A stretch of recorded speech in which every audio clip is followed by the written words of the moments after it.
Oh, I think I'd be so tired. It's so exhausting trying to talk in Spanish, like because I'm struggling so much with the language. It's just the thought of it hosting an entire podcast would be wild. But the thought of having it'd be really cool to interview. Honestly, I think. Yeah, I mean, survival Spanish is more than zero of mine, so I don't even have the survival. It's pathetic. It took me 18 years, man. I mean, it's surviving for 18 years. There you go. I can eat, find water, and hopefully a place to sleep, and then Perfect. mispronounce coffee and call it a day. Perfect. Yeah, that's great. Oh, all right. Let's get this show underway. Welcome everybody to the show. Every week I try to start off with a bit of a poem. This week I happened to come across a person on Instagram who had put together a really nice poem himself that was describing a situation he found himself in, having been mocked a bit for painting his nails, having his daughter paint his nails, and took to Instagram to record a poem. I really found it kind of nice, just sentiment. So I thought this week, why not have this poem in lieu of my own? This comes from a user, BUPC_Boopsy on Instagram, and I'll have him take it away. Someone made fun of me for having my nails painted, so I wrote a poem about my daughters painting my nails, because that's who does it. Here goes. I'm a big manly man with a beard on my chin, with muscles and stubble and thick leathery skin. I grunt when I stretch and I snore when I sleep, but I'll twirl in a damn tutu without missing a beat.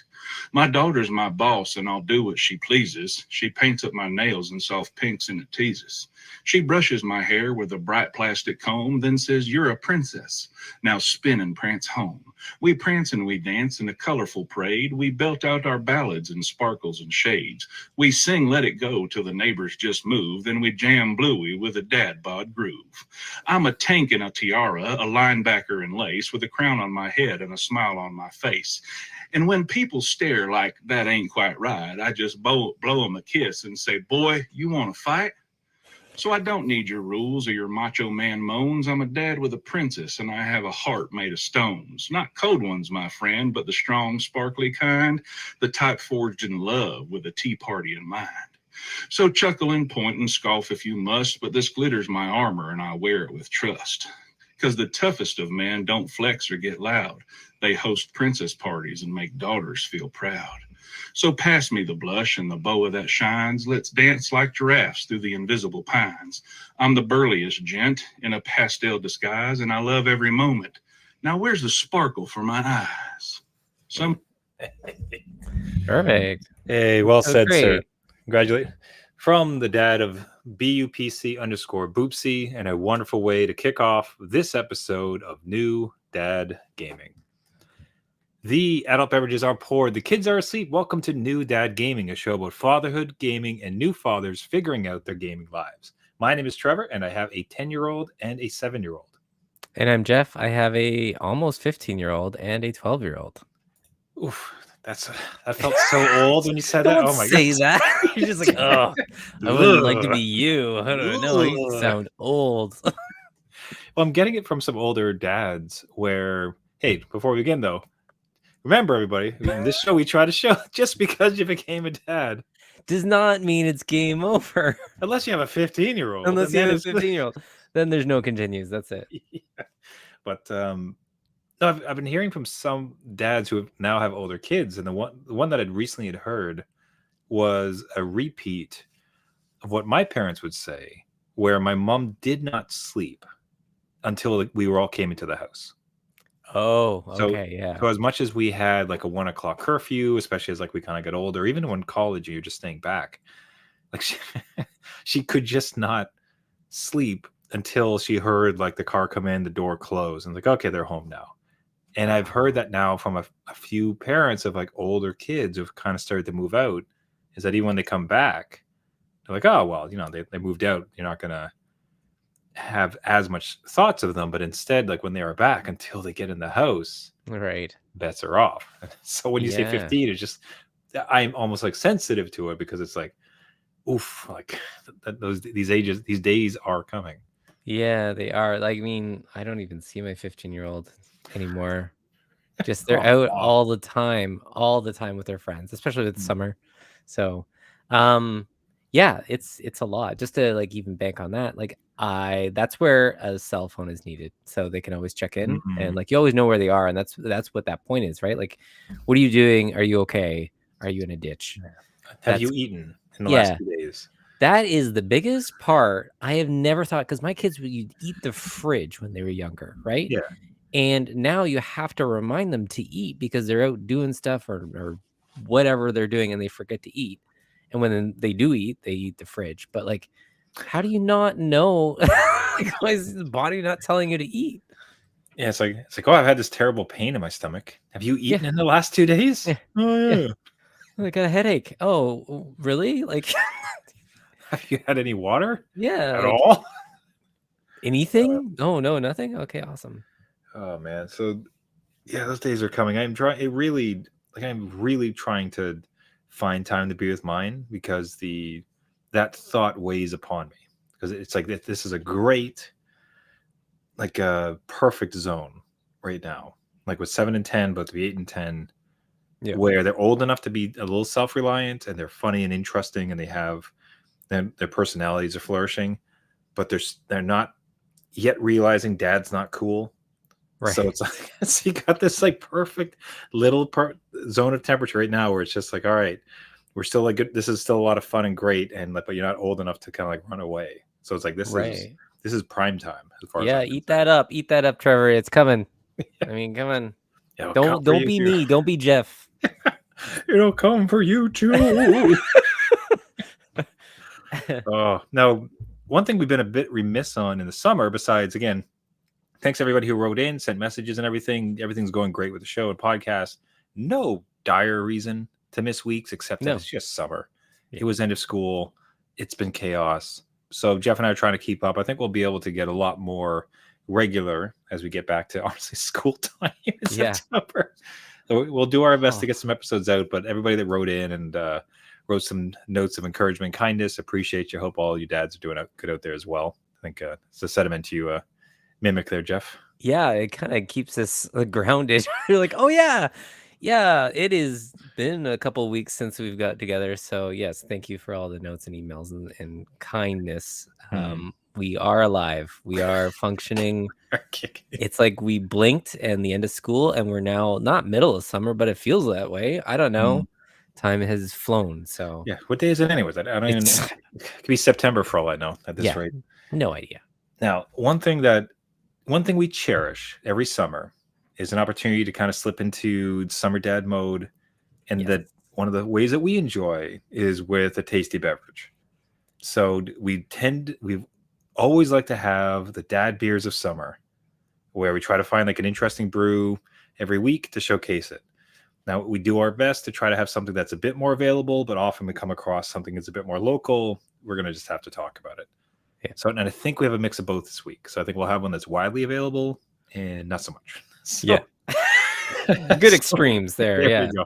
So for myself, this one was fascinating to me, and I was actually kind of excited to talk about it on the show. This was a recommendation from my dad, Oh, okay. who came at it more from the hey, this is actually pretty cheap perspective. Good sell. Yes. And it tastes pretty good. So it's like it's that nice mix. So mine is I'm gonna blow the if a gaming dad wants to let me know the actual pronunciation, let me know. But it's Zywiec, ZYWIEC. Those are some consonants that do not usually go together. Yeah, it'd be hard pressed to ask for this at any store. You're like, do you have the week? This is way to look. It's a little. Here's a picture. Just find it, please. Yes. Thank you. The one with the red and white fellas just like jumping around the front. Go with that Yeah. one. Yeah. Right. What I tend to find with European beers is they tend to be incredibly competent, very Okay. crisp, very clean, very refreshing. But I might say a tad boring. Now that might be because of maybe the limited exposure we have up here in Canada. Maybe Europe has like they keep their best stuff to themselves, or just my limited knowledge. Happy to be corrected. Send notes to @newdadgaming.com. But generally, the ones that we have access to tend to be they just taste kind of like Oktoberfest beers, where Okay. they're incredibly clean, crisp, refreshing, but they sort of all have the same profile. I can't tell you hand over my heart that this is vastly different than that, but Mm, there are just enough interesting notes where out of a lineup of these thus far, this would be one that's like this would be a go-to. So much so, like I've gotten this beer many times over the summer. Like this has been one of like the regulars in my fridge because it okay. tastes fantastic, drinks easy, and it is surprisingly cheap. Like it is this tall can for like $2.50 at a time where you're seeing some of these like craft brews and everything get up to like $5 a can. Yeah, it's not So sustainable. So yes, no, man, win. This is like an excellent brew. If you have it at a local, I would highly suggest you pick it up and give it a shot. you got my vote. I'll try and look for this thing because Trevor recommends, and it's cheap. There Trevor's you go. dad recommends, so we got 2 Trevors here. So Hey, there you go. Hey, but now yourself, I think you pulled out. It's a local one, so it's a local one. anybody Yeah. might have to travel for this one. But if you're in the area, it sounds Yeah. like this is going to be a good one to get. Yeah, if you visit the capital of Canada, in Ottawa, there's a beer called Trouble in the Fields, and I got it on random, actually from like a local pub, and it was like one of those things. Like I don't know of any of these rotational pours. They have all these rotational pours on tap. I'm like, let me just like blindly pick one. Right? Got this one, very easy to drink. Goes great with whatever I was eating at the time. I think it was like barbecue or something. And just I think it's more so like just an easy one. It's a lager, so there's not much to it. And it's a nice one to have, a nice one that I will, I think, keep in rotation if I can. I've recently looked this one up and it's nowhere available, so I might have to go back to this establishment and get another growler of it. So So I'm since not it's- sure. Yeah, since it's in my hometown, I'll have to, for the good of the show, Right. drop Yes. by and see if I can find it. So this is from Dominion City Brewing, makers of a couple of good brews I've had. Now this one does mention, so it's lager with heritage corn. Yeah, I was wondering about that. So Like, did you has- taste it? Like, oh, this is a bit of corny on the cobby. Like, I didn't get that, maybe because I just slathered my corn on cob in like butter. But yeah, there was something to it. I couldn't place it at the time, and I guess that's that corn taste, right? But it wasn't like overpowering. It was just like on the edge of it as a aftertaste sort of thing. But it wasn't, I don't know, it was very easygoing, great with meat, barbecue meat, and it was like a 40-degree Celsius day. So anything that was ice cold was probably hitting the spot. So that might have shifted my view a little bit. But no, it's been fantastic. So it is one that I will look out for. And if you find it in your hometown, then let me know. Like again, I don't know if it's out of service and I had the last pint of this thing, but very last. you never know. Yeah. All right, let's get into the rest of the show.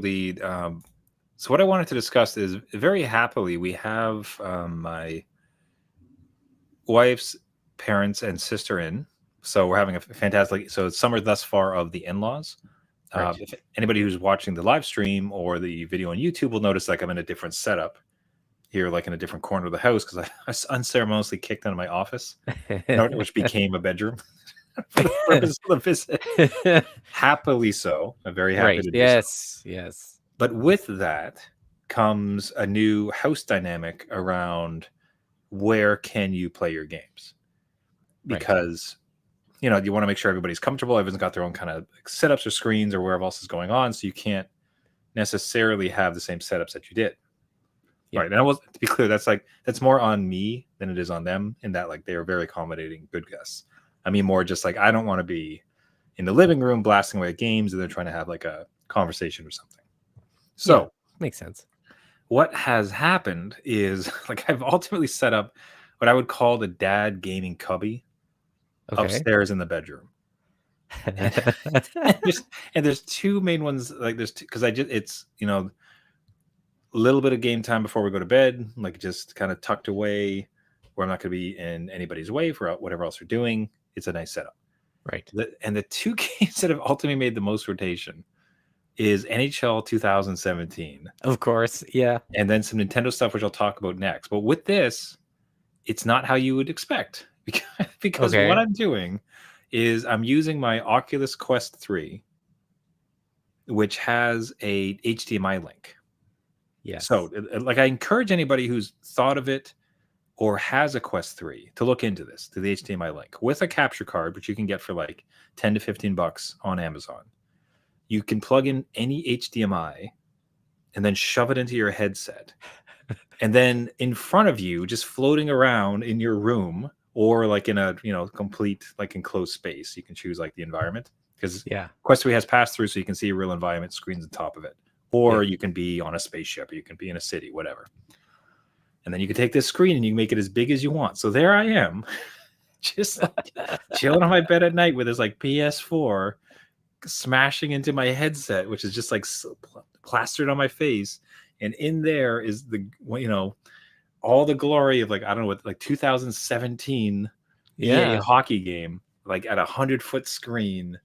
And I'm just sitting there being the New York Islanders or the Maple Leafs or the Jets, having the time of my life. It's just like, I get a visual from this, right? Just like you in the bedroom corner, the PS4 is taking off.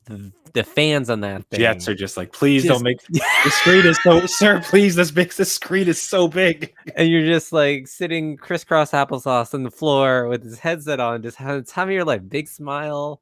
Like, wow, yeah. And you got to think too, is like the output resolution, I think, is ridiculous.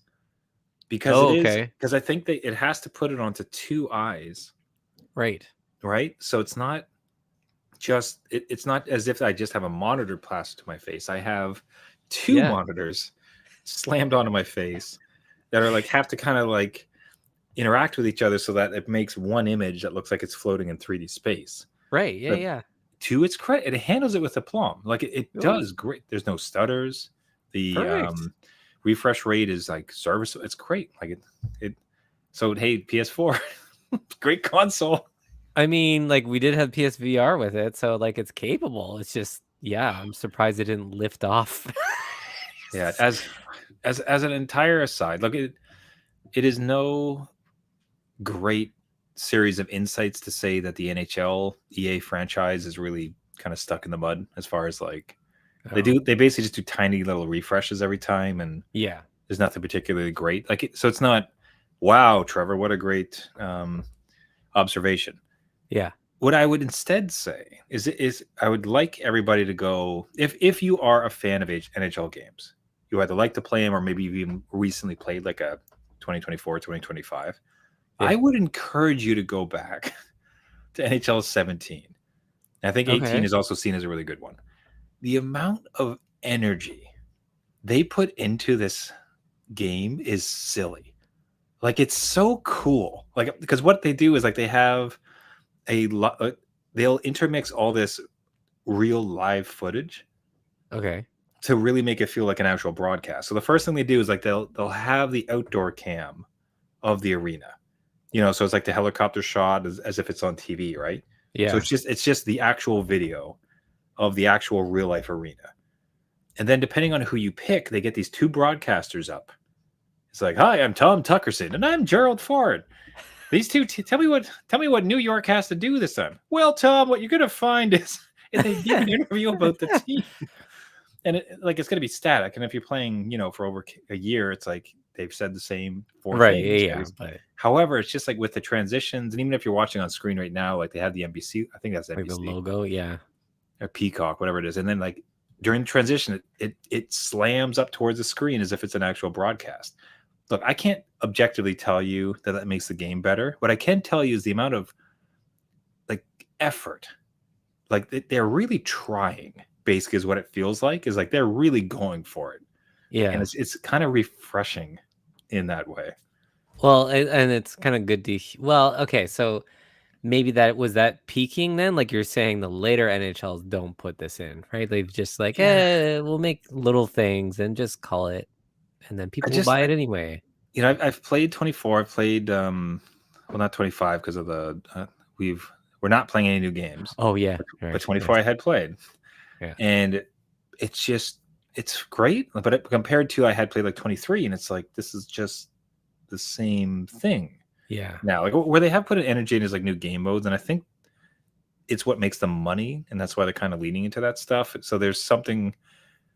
Are you familiar at all with like the FIFA cards system? Like if you're playing FIFA you can get these cards for players. Is it like a loot box system? Like Yes. you have to. Okay. All right. Yeah. Okay, and I'm every gaming dads, I would love you to write in and correct me. Like I'm really out of the loop on this stuff, unfortunately.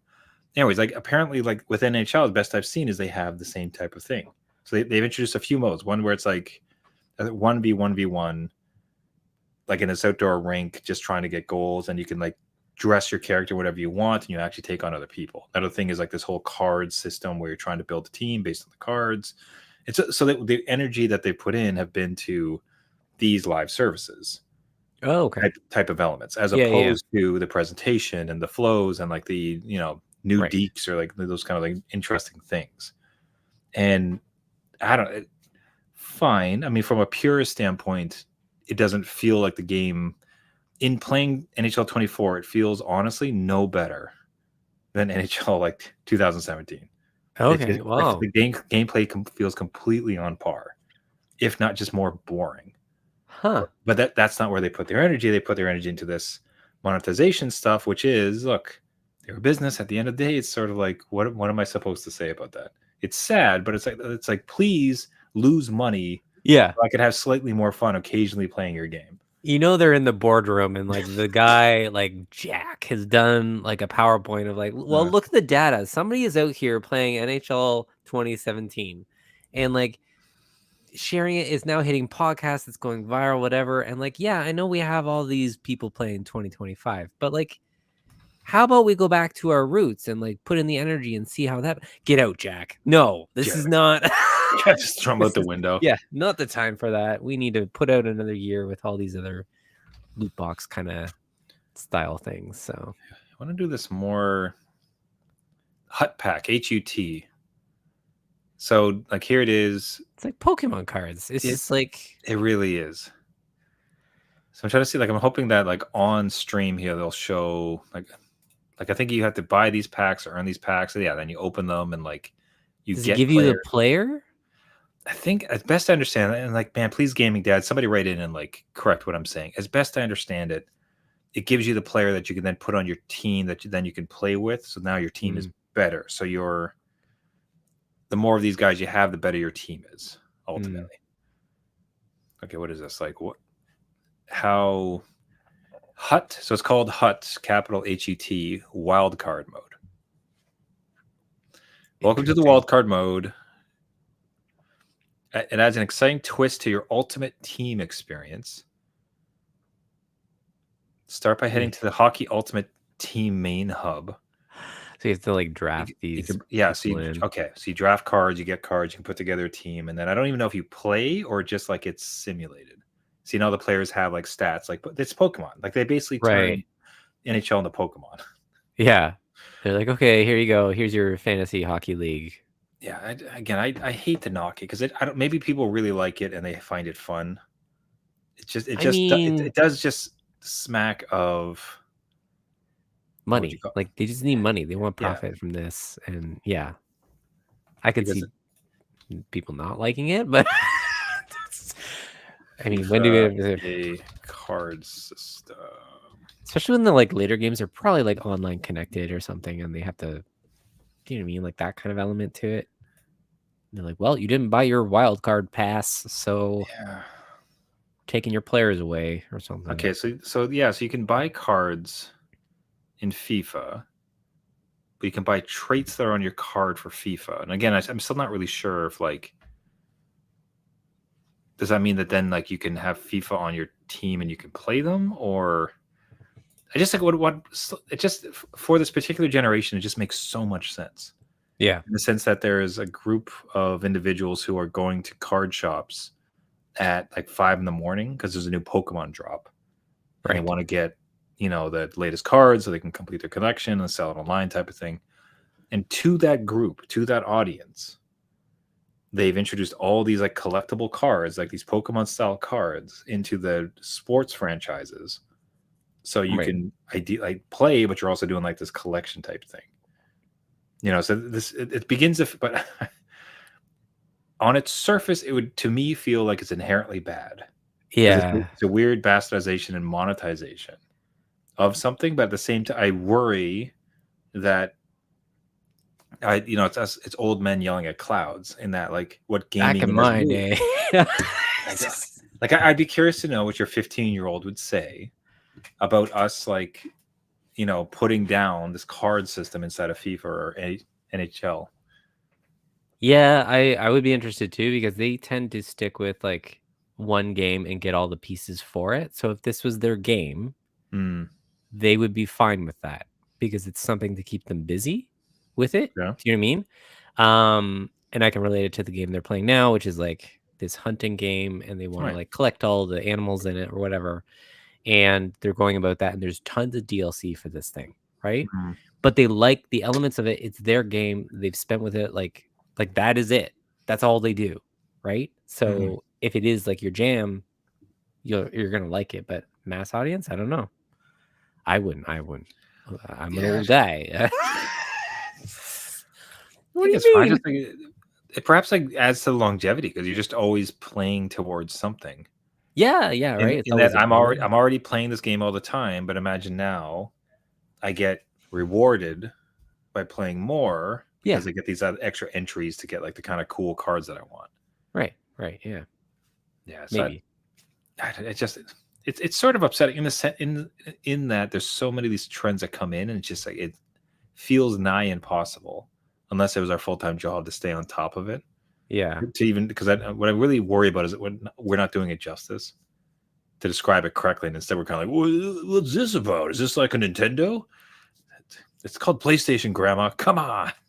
Yeah, you're gonna have to do your research when you're able to see how the system works, because we want joyful Trevor who sits in with his MetaQuest headset, having a great time in 2017. Yeah, just playing the greatest hits of 2017. Yeah, merged onto the Right. greatest of current VR trends. yeah. Merging it because there I sit right on that precipice of the past and the future, Jeff. There's me in one description. I like what I like, and I'm going back to 2017. That was the best year. It's my happy place. We peaked. Yeah, we Oh. peaked as a civilization. That was it. Like, So that's the summer. My summer is Dad's Gaming Corner, and okay. it's working fantastic. It might honestly just be a new gaming mode that I keep even after our dear guests leave for the season. Wow. Okay. Yeah.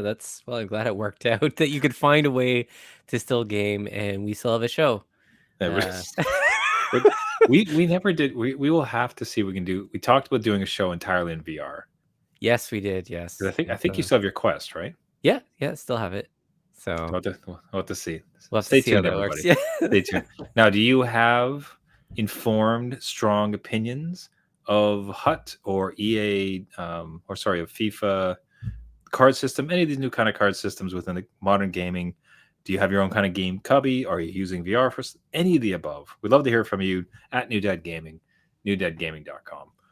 So the other part of that, and this one's really important to call out. I have to make a huge call out to my dear nephews, Ben and Ryan, who gifted me a Switch Lite to use in my gaming dad corner. Like, I was so blown away. That was so generous of them, so wonderful. Guys, thank you so much. It means a lot. I've been using it every night.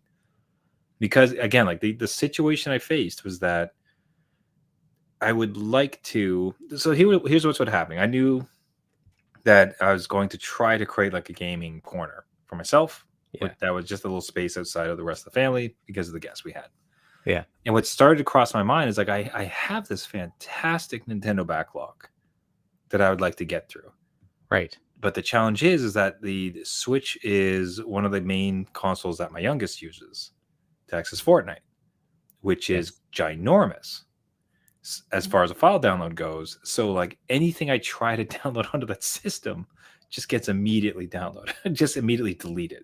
Right. Yeah. Right. So it's this constant push and pull. And then especially if like I play at night and then they wake up as gaming time, they're gonna have to come and get the it's just a nightmare.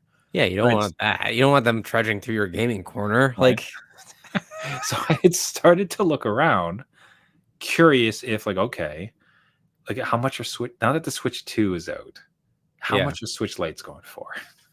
and I was starting to play in that space. Okay. So they got Alright. word of it. You remember the entire setup previous from one of the previous episodes, and listeners may remember.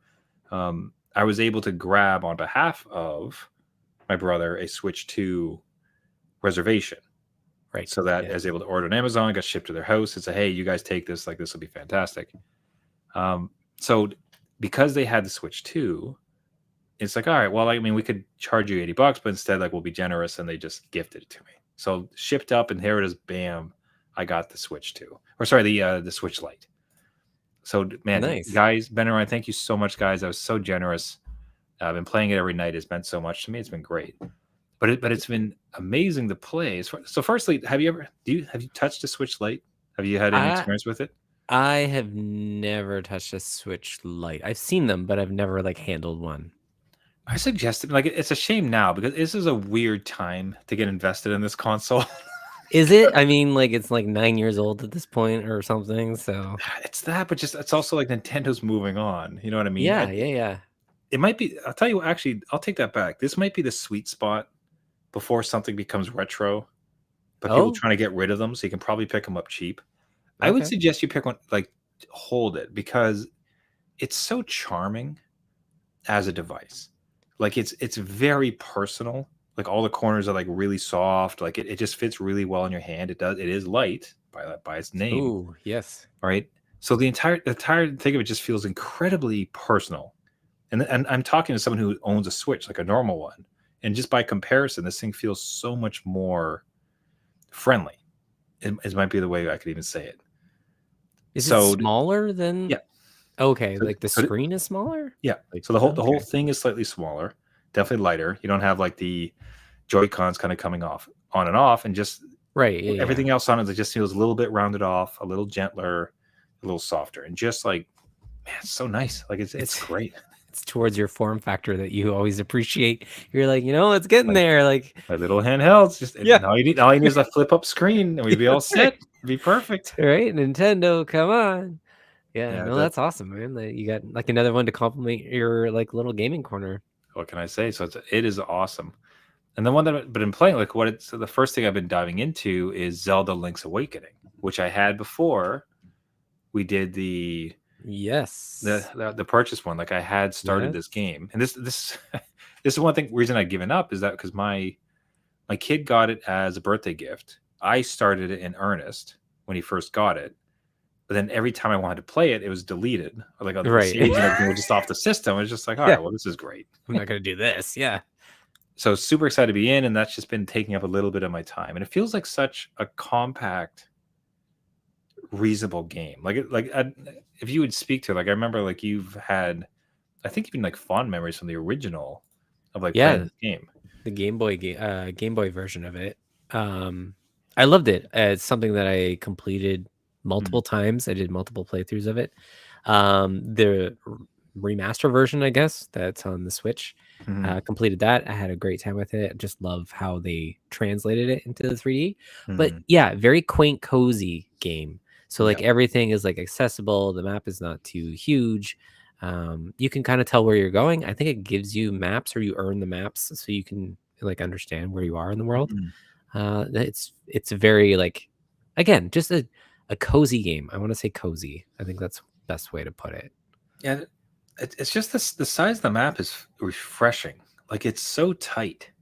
Like, it is not massively expansive. Like, it's interesting. Like, every screen you go into is kind of really well built, and there's interesting things to see. There's different biomes and all the usual, Zelda classics. But it's just this kind of compact, approachable. Like, it feels like I'm gonna be able to beat it. Like, Yeah. like, Yeah, you can kind of see the end to it, right? Like you're like, oh, I can get over there. Like I might have to earn like, a tool to get over to that cliff, but like I can see it. I can see the goal. It's I'll get not there. like this mystery thing, right? Yeah, it's not some 80 hours of No. grinding to possibly unlock the entire map. It's just, instead, it's just like this nice little story. Yeah. It's a nice little game. It's, if anything, it might be a rich vein to tap, as far because the physical limitations of Game Boy games, as far as like you just couldn't. Yeah. It can't be that big. Right. You know what I mean? So Yeah. you translate that, but with like modern graphics and modern niceties, so that it's nothing too overblown, too crazy, too difficult to go through. Like Yeah, just no, this thing will hook you in, and I will say I spent an ungodly amount of hours fishing in this game just because I liked it, and then you can, grind coins and get whatever you want. But it was fun to me. It doesn't get you better things. Well, it might get you a better item, but Hmm. spent so many hours doing that. Yeah. Like I said, it just what really was notable to me was how refreshing the small scale of it was. Yeah. Without but not. Um, it's just less wide, but not less deep. Yeah. Like the depth of it is great, the challenge of it is great, a lot of fun, interesting story, but just it didn't feel the need, or just couldn't back in the day. It just can't be 120 hours of Grindfest, and man, having a great time. It kind of speaks to the contrast of what you were playing with Elden Ring, where we're looking on screen with the boss battle that's probably like 8 tiles wide. And Elden Ring, you're on a horse trying to run up to the boss, which is probably the entirety of this map. Oh, so just adored. And hey, so one last call, Ben and Ryan. Thank you so much, guys. Like, it was such a generous gift, and like it's been used ad nauseum this summer. I think it's going to be a bedside companion for years to come at this rate. It's so great. Now, this tight, condensed map and content is in very stark contrast to a game that you've decided to step back into. And the second you said it, I knew exactly why you stepped into it, which we'll also get into. But do run us through it. Yeah, so I'm back into Death Stranding, right? Like, so Dad Packing Simulator 2000. right, you're trying to make it in one trip from the car to the house with the groceries. That's what this game is. Like how to stack your cargo, how to get over terrain, what you have to do to work with others and get to where you need to go. Right? So again, in contrast to what you were talking about, cozy small thing, this thing is like a massive, massive world. I think you kind of know where I'm going with this. Is like obviously Death Stranding 2 is out. Mm-hmm. It looks phenomenal. They've basically made all their systems in this better. So I felt like, with our new kind of, friendly bet to go back and visit backlog and actually beat things that you own, Yep. I have never beaten this. I thought for sure you had beaten this one. I You were got all about it. It just scratched so many itches for you. it did. It's like I think I maybe got halfway, so I restarted. I didn't even go back to that save. I restarted Wow. it You're so 'cause I'm lost. like, That's like, what is happening? yeah, because I'm like, I don't know what to do. Like, even with the buttons and stuff, I'm like, well, I'm in now a world that is like, got more peril. I need to start from the beginning. But I will say that even with this being gigantic, right? It's still very much cozy in a way. Mm. Like it's just you, your cargo, and the world ahead of you. So it's very much like that journey, almost like a road trip.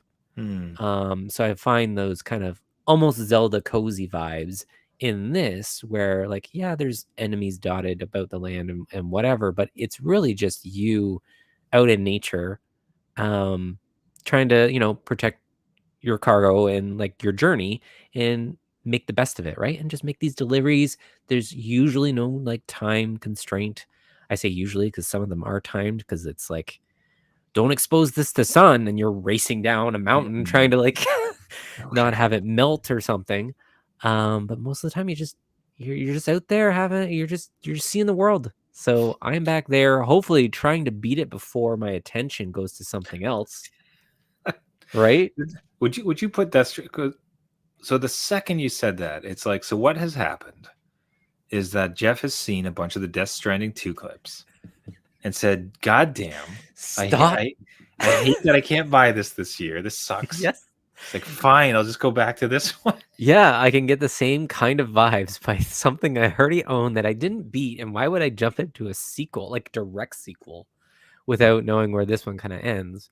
So yeah, that was my thought process. You know me too well. Like I saw all the hype around it and the good reviews. I'm like, oh man, it does look good. So I'll go It looks back. crazy, man. Like it's such a fascinating, like, just packing and carrying simulator But some of the new clips, like with ladders and motorcycles and just so many things, just see hog wild. Like it's just mental. Yeah, and they've like really upped the environmental stuff. So there's rivers that flood and go down, and like rock slides and Oh, all this stuff. Like the terrain changes. There's earthquakes. Like, and in this one, like you don't have too much of that. Like there's snow-capped mountains and maybe some, rocks that kind of tumble, but they just upped everything. I'm just glad that people are still in this game helping out the mm, online environment, because you can build roads that appear in other people's games, and it's all about community and connection, right?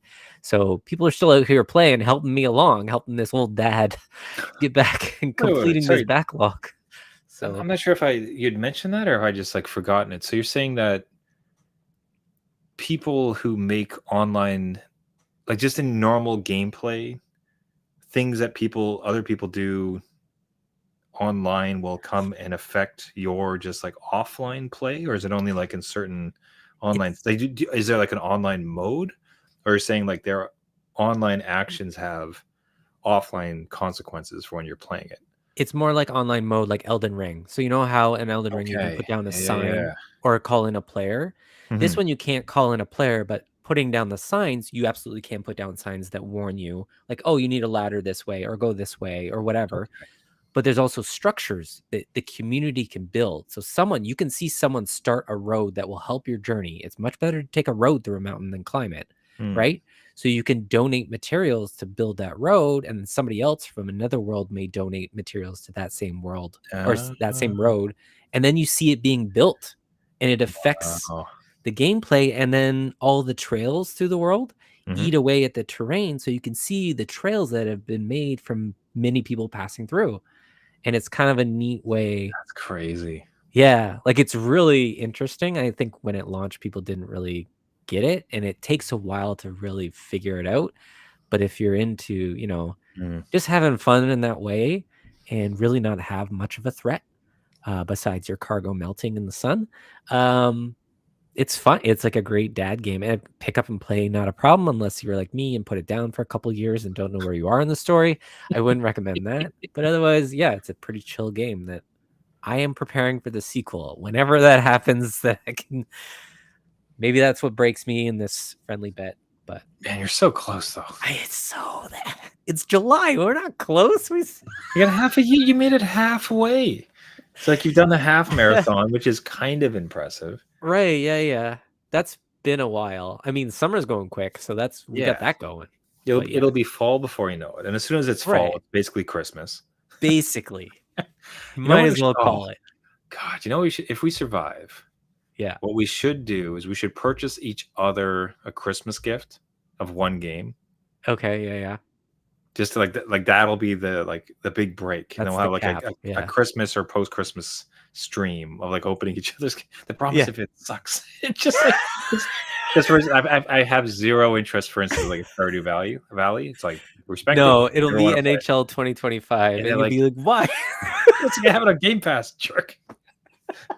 You said we like Stardew Valley. So what the hell is this? Yeah. I don't want to play this. I don't want to play this. I'm fine. I'll play it, but no. We'd have to, man. We'll have to find a way to do it. It's almost like, well, if we give each other a list, that's not fun. No, like again, We'll have to think hard. yeah, we'll see how. Maybe we drop hints along the way. I would like to think after this long, Yeah. we would like know what the other one like might have missed through the previous year. Yeah. So I have confidence in us. Yeah. No, I get We it. just listen to the damn podcast. Charles. I am sure That's a number of there's times something in there. we've already said like, damn, this almost broke me. Yeah. No, yeah. There's All been quite a few times on that. So That's what I think. Oh, all right. We'll wrap it up there for the week, everybody. Thank you so much for listening. Hey, have you come across a dad gaming poem? Again, thank you from the the game dabbing poem. I might start to bring in some others' work. Now, I don't want to like lessen my load. I'm happy to keep writing poems as we do the show because I do find it fun. But if you do have some words you want to share, if you've found a poem that you think is fitting for the show, all these things and more, would love to hear from you. If you have thoughts on the Switch Lite, on Zelda, on large scale versus small, Death Stranding 2, if you want to poke fun at Jeff for not being able to play it, anything and all fun. As I said, anytime we do step away for a week or two, the messages and the emails mean so much. Please do keep sending those to us. And to do so, you can find us at New Dad Gaming on all our socials, newdadgaming.com. Any way we can hear from you, we'd really appreciate it. If you like the show, you can find us on all the major podcasting networks. So Spotify, Google Play, iTunes, anywhere where you get your podcast, just search for New Dad Gaming. If you do find us on there, what really helps the show is a subscription. And even better is a rating and a comment. Helps boost the signal, get it out to as many gaming dads as possible. Maybe we'll create the ultimate dad syndicate of old Death Stranding. Forget new Death Stranding. Original Death Stranding. Yes. And just like creating it. Or we have a NHL 2017 tournament. There you of go. the greatest game. Oh, the greatest Team hockey of game that's ever dads. built. That's right. Just going across. All right. Everybody, we appreciate you so much. Thanks for listening. And until next week, my name is Trevor, and I have a 7-year-old and a 10-year-old. And I'm Jeff. I have a almost 15-year-old and a 12-year-old. Remember, everybody, just because you became a dad Does not mean it's game over. See you next week. See you later.